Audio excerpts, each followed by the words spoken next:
Hi, Dylan. I'm going to try to give you a quick answer to your question in terms of being able to tell the difference between integration by parts and integration by substitution.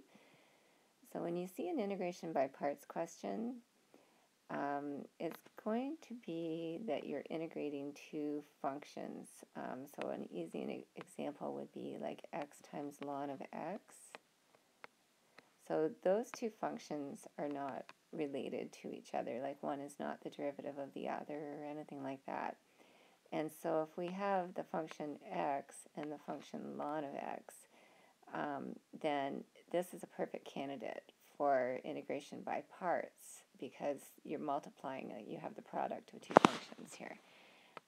And so what you're going to do is you're going to try to choose the u function as the function that will simplify down to a constant.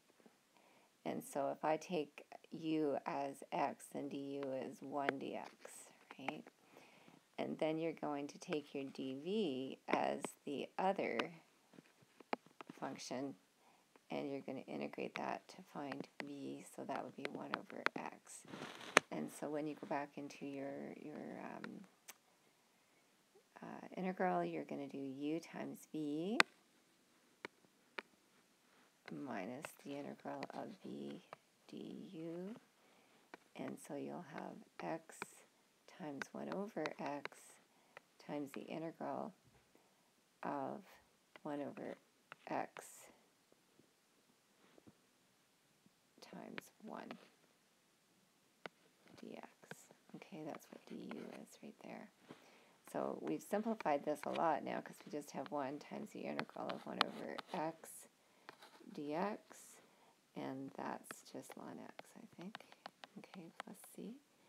And so that's how you recognize when you have, an integration by parts, is that your two functions are not related to each other. In other words, one of them is not the derivative of the other. And so they're two separate functions being multiplied. And when you can choose one of those functions that as you take the derivative, you're going to get closer and closer to a constant, that's what you're hoping to achieve, okay?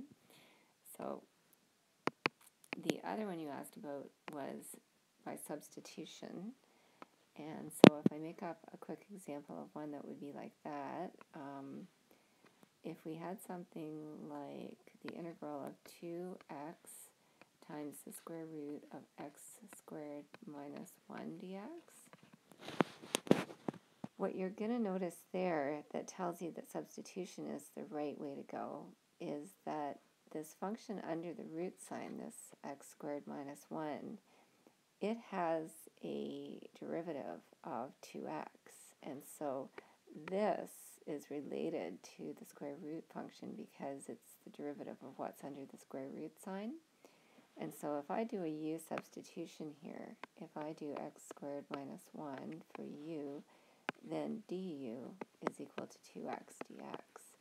And that allows me to replace everything in my integral with something in terms of u from over here. So now my integral becomes u to the 1/2, and then the dx, the 2x dx is equal to du. So I'm simply integrating u to the 1/2, which is u to the 3/2 times 2/3 plus c, and then you will substitute back in for u, you're going to have x squared minus 1 in place of u, and then you've got your antiderivative or your integral. So I hope that helps you to tell the difference between the two. If you were trying to do like this one by parts, for instance, it would be really, really difficult to integrate the square root function because it's got the chain rule. This would be like a power rule, right? X squared minus 1 to the 1/2. And so you couldn't integrate that by itself. And so that tells you that integration by parts doesn't work here. I hope that helps.